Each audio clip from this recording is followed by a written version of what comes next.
Hey guys, thank you for joining me. We are getting ready to start lesson 2 of the Odyssey. Today we are going to read the Cyclops.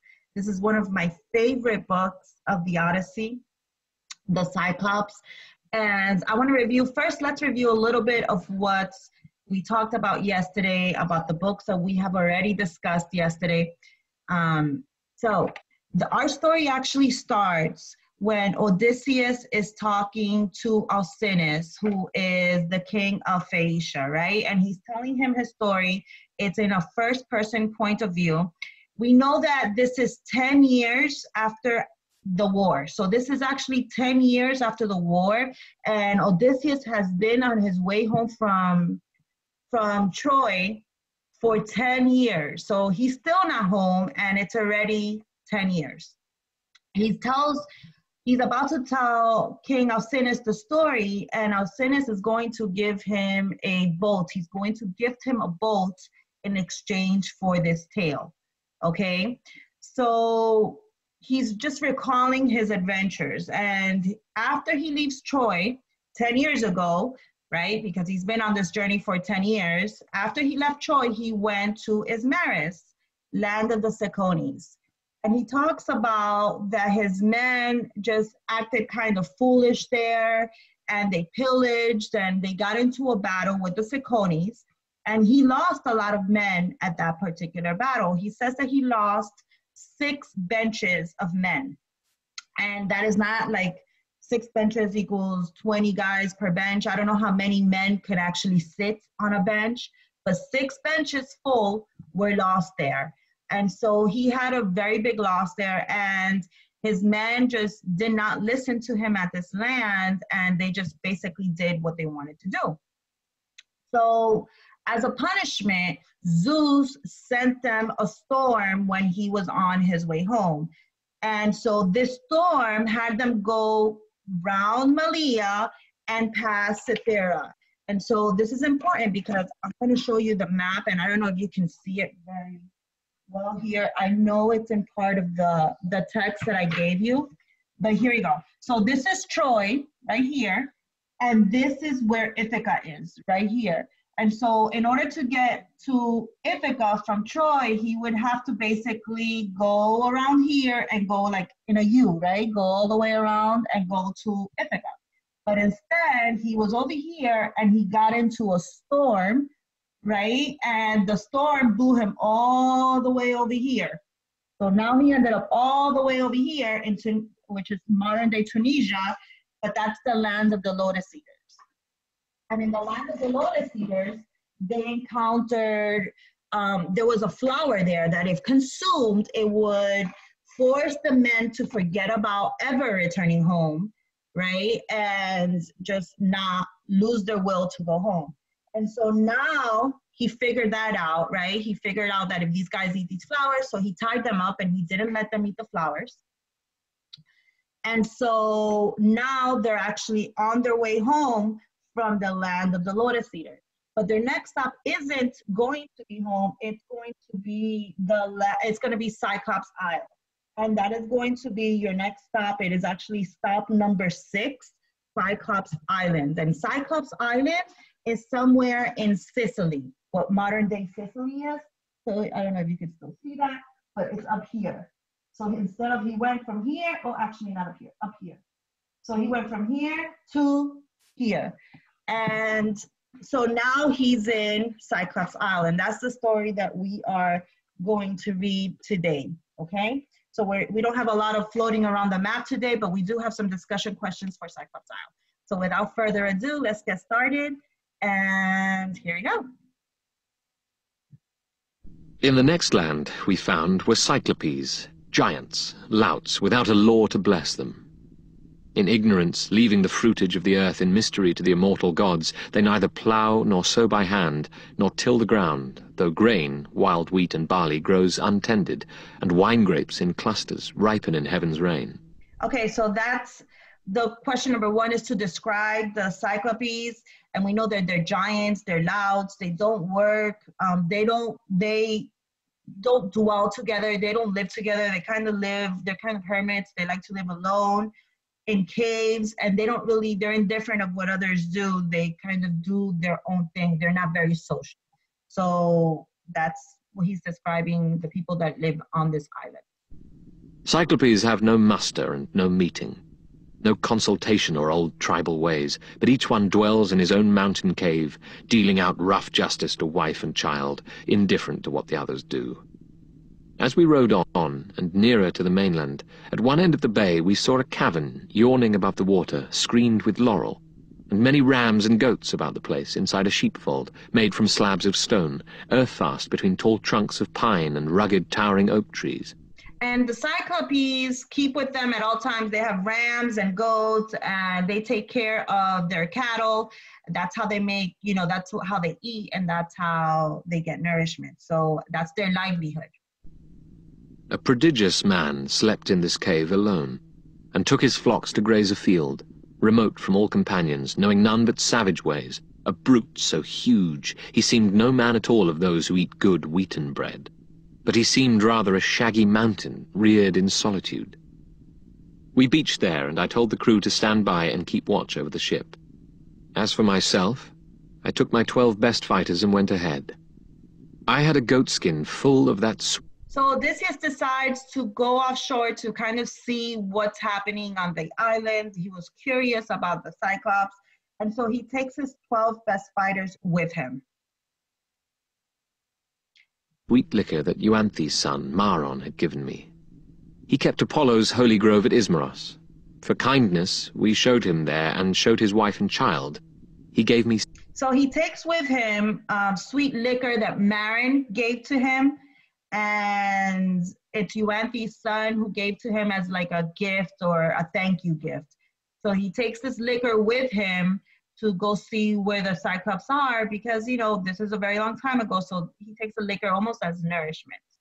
7 shining golden talents, perfectly formed, a solid silver wine bowl, and then this liquor, 12 two-handled jars of brandy, pure and fiery. Not a slave in Maron's household knew this drink. Only he, his wife, and the storeroom mistress knew. And they would put 1 cupful, ruby-coloured, honey-smooth, in 20 more of water. But still the sweet scent hovered like a fume over the wine bowl. No man turned away when cups of this came round.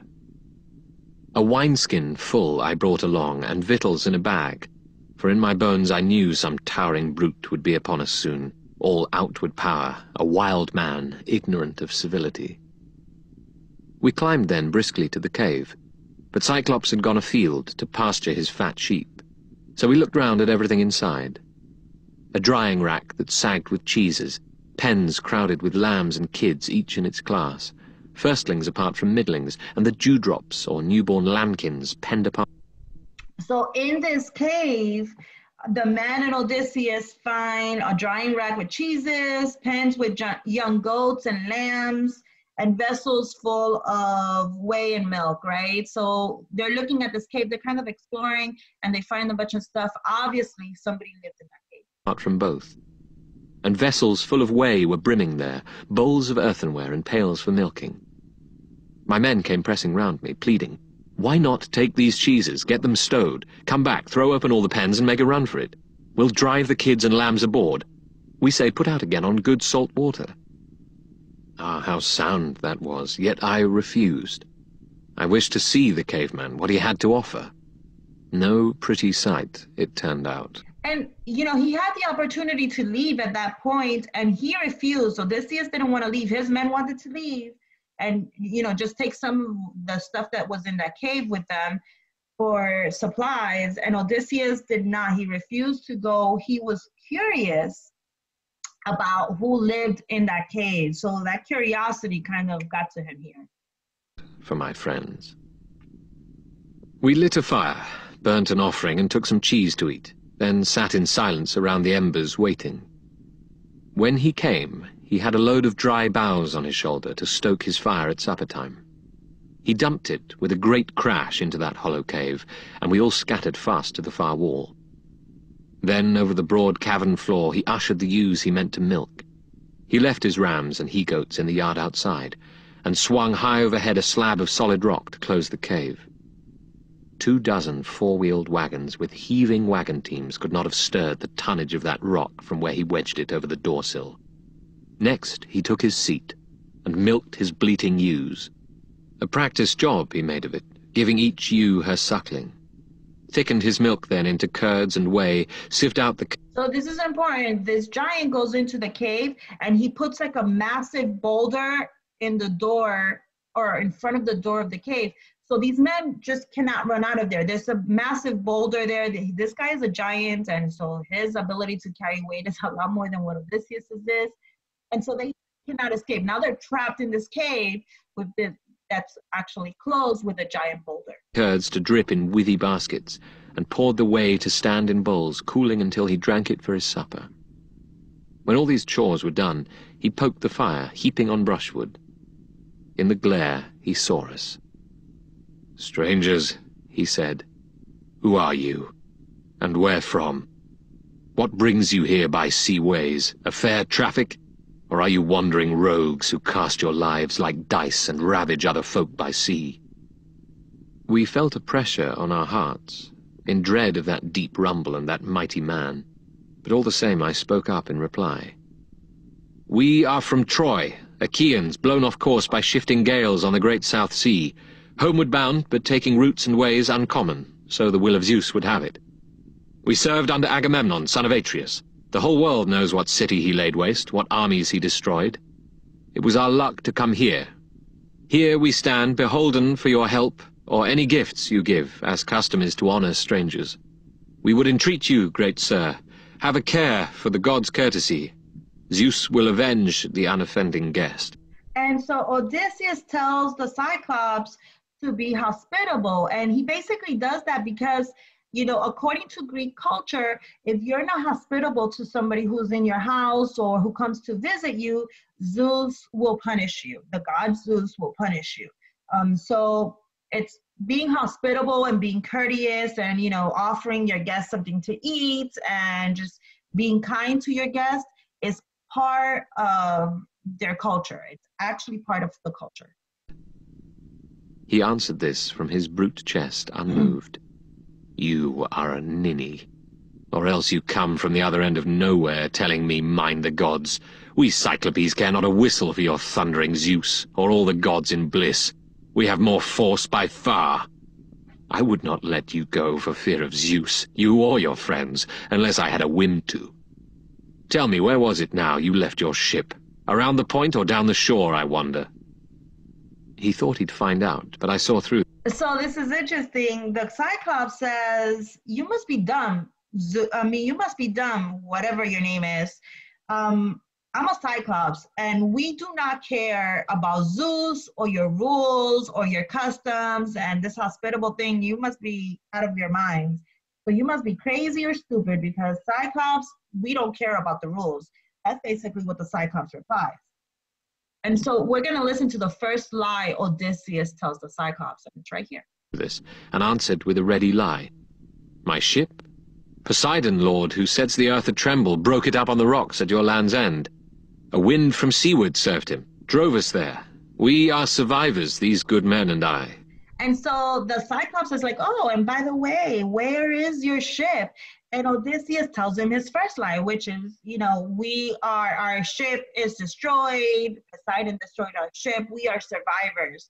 So basically, at least Odysseus had the good sense to not tell the Cyclops where he kept his ship, right? Because this may not be so great after all. Neither reply nor pity came from him.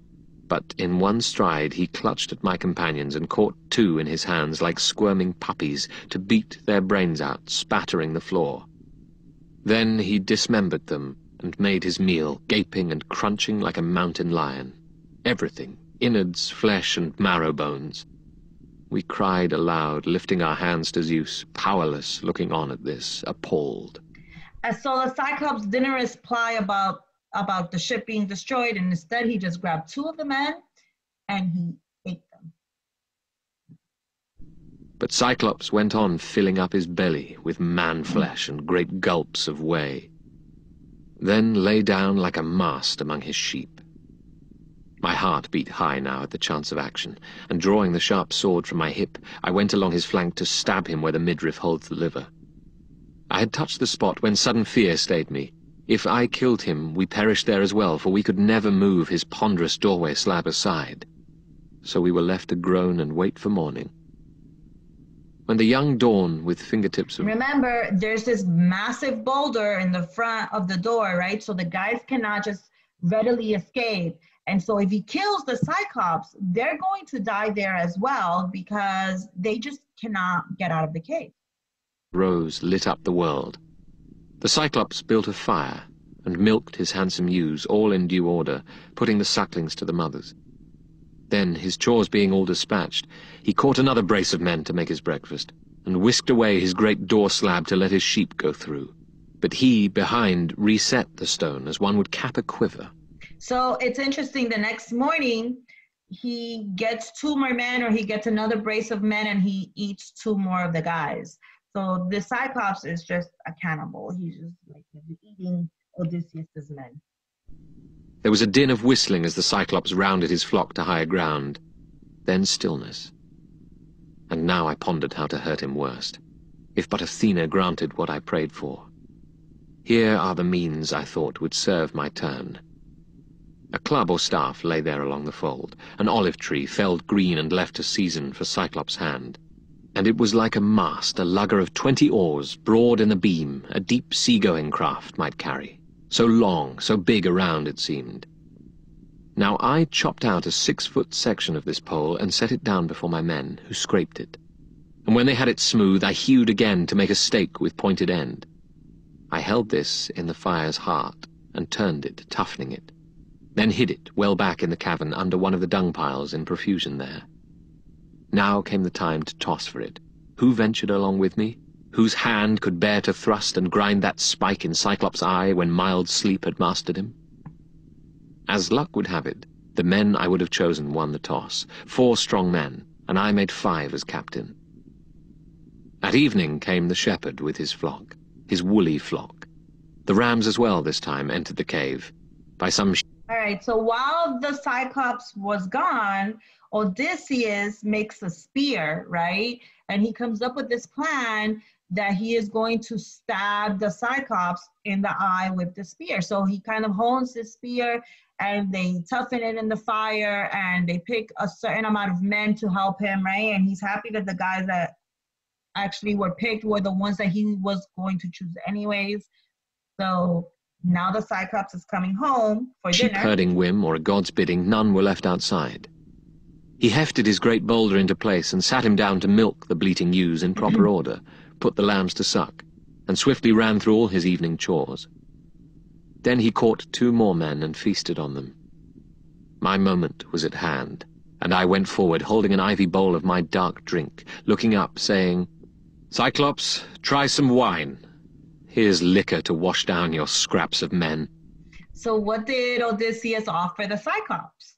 He offers him some wine, right? And you know, the wine will probably lower his inhibitions, make him a little bit more trusting, maybe even soften him up a little bit. I mean, he's a massive monster, and these guys have to get out of the cave. Taste it and see the kind of drink we carried under our planks. I meant it for an offering if you would help us home. But you are mad, unbearable, a bloody monster. After this, will any other traveller come to see you? He seized and drained the bowl, and it went down so fiery and smooth he called for more. "Give me another." "Thank you kindly. Tell me, how are you called? I'll make a gift will please you. Even Cyclopes know the wine grapes grow out of grassland and loam in heaven's rain, but here's a bit of nectar and ambrosia." 3 bowls I brought him, and he poured them down. I saw the fuddle and flush come over him. Then I sang out in cordial tones, "Cyclops, you ask my honourable name.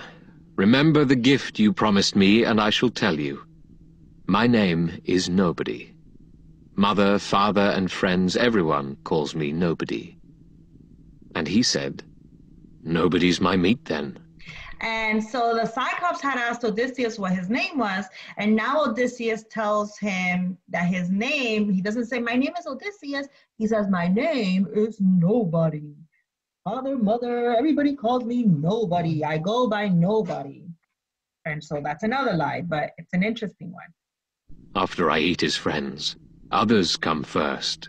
There's a noble gift now. Even as he spoke, he reeled and tumbled backward, his great head lolling to one side, and sleep took him like any creature. Drunk, hiccuping, he dribbled.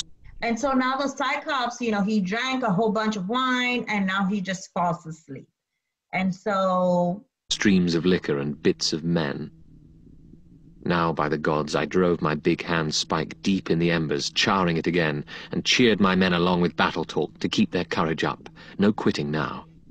The pike of olive, green though it had been, reddened and glowed as if about to catch. I drew it from the coals, and my 4 fellows gave me a hand, lugging it near the Cyclops as more than natural force nerved them. Straight forward they sprinted, lifted it, and rammed it deep in his crater eye, and I leaned on it, turning it as a shipwright turns a drill in planking, having men below to swing the 2-handled strap that spins it in the groove. So with our brand we bored that great eye socket, while blood ran out around the red-hot bar. Eyelid and lash were seared, the pierced ball hissed broiling, and the roots popped. Ugh. In a smithy, one sees a white-hot... Oh, that always gets me when he says the roots popped. So Odysseus heats up the spike, the spear, and he pierces the Cyclops' eye with it, right? And so, remember, the Cyclops only has one eye, so he pierces the Cyclops' eye with it. Axe head or an adze plunged and wrung in a cold tub, screeching steam. The way they make soft iron hale and hard, just so that eyeball hissed around the spike. The Cyclops bellowed and the rock roared round him, and we fell back in fear. Clawing his face, he tugged the bloody spike out of his eye, threw it away, and his wild hands went groping. Then he set up a howl for Cyclopes who lived in caves on windy peaks nearby. Some heard him, and they came by diverse ways to clump around outside and call, "What ails you, Polyphemus? Why do you cry so sore in the starry night?" And this is interesting because this is the first time we know that it was a Cyclops, but this is the first time that we hear the Cyclops' name. The Cyclops' name is Polyphemus, okay? Don't forget that. Polyphemus is the Cyclops. And so the Cyclops goes outside, he's bleeding, his eye is like, you know, gushing, it's not there anymore basically. And his neighbors hear him yelling, and so they're like, what's bothering you, dude? What is your problem? And he answers, "You will not let us sleep. Sure no man's driving off your flock. No man has tricked you, ruined you." Out of the cave, the mammoth Polyphemus roared in answer, Nobody's tricked me. Nobody's ruined me." To this rough shout they made a sage reply, "Ah, well, if nobody has played you foul there in your lonely bed, we are no use in pain given by great Zeus. Let it be your father, Poseidon Lord, to whom you pray." And there's a couple of interesting things here. First of all, Odysseus had said that his name was Nobody. So when Polyphemus goes outside and he's like, "Nobody hurt me, nobody took my eye out," everybody's like, well, if nobody bothered you, then you're good. Like, you have no problems. Nobody's bothering you. And so he's like, let your father, Poseidon, help you. And so now we find out that the Cyclops' father is Poseidon.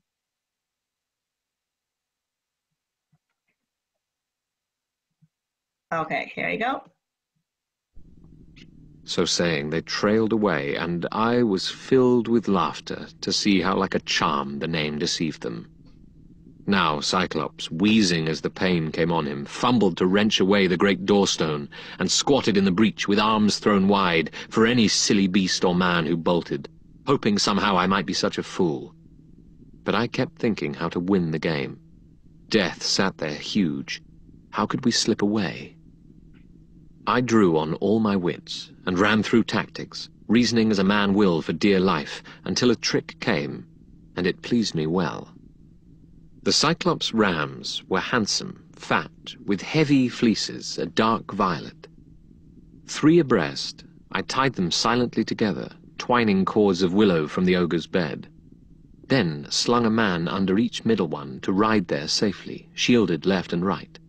So 3 sheep could convey each man. I took the woolliest ram, the choicest of the... So it's interesting. So now he's planning to get out of the cave, right? Because the Cyclops is standing by the doorway, and anybody who tries to leave the cave, he's going to grab and basically he's going to eat. And so Odysseus thinks to himself, well, let me put 3 rams together, right? And hide 1 man under the middle ram in each of the sets of 3 rams leaving the cave. And so he'll be disguised. The Cyclops will feel that it's a ram and just let him go. Flock and hung myself under his kinky belly, pulled up tight with fingers twisted deep in sheepskin ringlets for an iron grip. So, breathing hard, we waited until morning. When dawn spread out her fingertips of rose, the rams began to stir, moving for pasture, and peals of bleating echoed round the pens, where dams with udders full called for a milking. Blinded and sick with pain from his head wound, the master stroked each ram, then let it pass. But my men riding on the pectoral fleece, the giant's blind hands blundering, never found. Last of them all, my ram, the leader, came, weighted by wool and me with my meditations. The Cyclops patted him, and then he said, "Sweet cousin ram, why lag behind the rest in the night cave? You never linger so, but graze before them all and go afar to crop sweet grass and take your stately way, leading along the streams until at evening you run to be the first one in the fold. Why now so far behind? Can you be grieving over your master's eye? That carrion rogue and his accursed companions burnt it out when he had conquered all my wits with wine. Nobody will not get out alive, I swear. Oh, had you brain and voice to tell where he may be now, dodging all my fury. Bashed by this hand and bashed on this rock wall, his brains would strew the floor, and I should have rest from the outrage nobody worked upon me." He sent us into the open then. Close by, I dropped and rolled clear of the ram's belly, going this way and that to untie the men. With many glances back, we rounded up his fat, stiff-legged sheep to take aboard, and drove them down to where the good ship lay. We saw, as we came near, our fellows' faces shining. Then we saw them turn to grief, tallying those who had not fled from death. I hushed them, jerking head and eyebrows up, and in a low voice told them, "Load this herd, move fast, and put the ship's head toward the breakers." They all pitched in at loading, then embarked and struck their oars into the sea.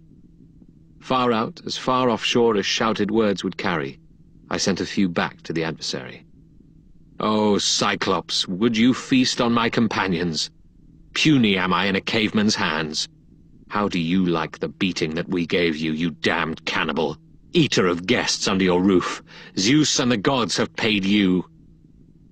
The blind thing in his doubled fury broke a hilltop in his hands. So now Odysseus is on his ship, and instead of just like leaving quietly because the Cyclops is blind, right? He decides to bait the Cyclops and kind of taunt him and be like, "You see, sucker, you weren't nice to me, and Zeus punished you, and, you know, Zeus is punishing you for your lack of hospitality. That's why you lost your eye." So instead of just like leaving and, you know, he won this one and he just, you know, a lot of his men died there, he decides he's going to bait the Cyclops. And heaved it after us. Ahead of our black prow it struck and sank, whelmed in a spuming geyser, a giant wave that washed the ship's stern foremost back to shore. I got the longest boat hook out and stood. And so the Cyclops gets angry, and he picks up a boulder and he throws it at the person making the sounds, right? Or at the ship. Handing us off with furious nods to all to put their backs into a racing stroke. Row, row or perish. So the long oars bent, kicking the foam sternward, making head until we drew away and twice as far. Now when I cupped my hands, I heard the crew in low voices protesting. "God's sake, Captain, why bait the beast again? Let him alone. That tidal wave he made on the first throw all but beached us, all but stove us in. Give him our bearing with your trumpeting, he'll get the rage and lob a boulder. Aye, he'll smash our timbers and our heads together." I would not heed them in my glorying spirit, but let my anger flare, and yelled, "Cyclops, if ever mortal man inquire how you were put to shame and blinded, tell him Odysseus, raider of cities, took your eye, Laertes' son, whose home's on Ithaca." At this he gave a mighty sob and rumbled, "Now comes the weird upon me, spoken of old. A wizard grand and wondrous lived here, Telemos, a son of Eurymos. Great length of days he had in wizardry among the Cyclopes, and these things he foretold for time to come. My great eye lost, and at Odysseus's hands. Always I had in mind some giant, armed in giant force, would come against me here. But you, small, pitiful, and twiggy, you put me down with wine, you blinded me. Come back, Odysseus, and I'll treat you well, praying the god of earthquake to befriend you. His son I am, for he by his avowal fathered me, and if he will, he may heal me of this black wound. He and no other of all the happy gods or mortal men." So Odysseus tells the Cyclops, when somebody tells you, or when somebody asks you who did that to you, remember to tell them that it was Odysseus, you know. And so the Cyclops stops for a second, and he's like, well, this is super weird. A wizard, you know, named Telemus told me once that my eye would be lost at the hands of Odysseus, of a man named Odysseus. I always assumed that this Odysseus would be like some giant who attacked me. I never assumed it would be like this puny little man, right? And so he says, when you come back, I'm going to treat you well. Basically, go home, and then when you come back, I'm going to be nice to you. But Odysseus is still mad, right? Few words I shouted in reply to him. If I could take your life, I would, and take your time away and hurl you down to hell. The god of earthquake could not heal you there. At this, he stretched his hands out in his darkness toward the sky of stars and prayed Poseidon.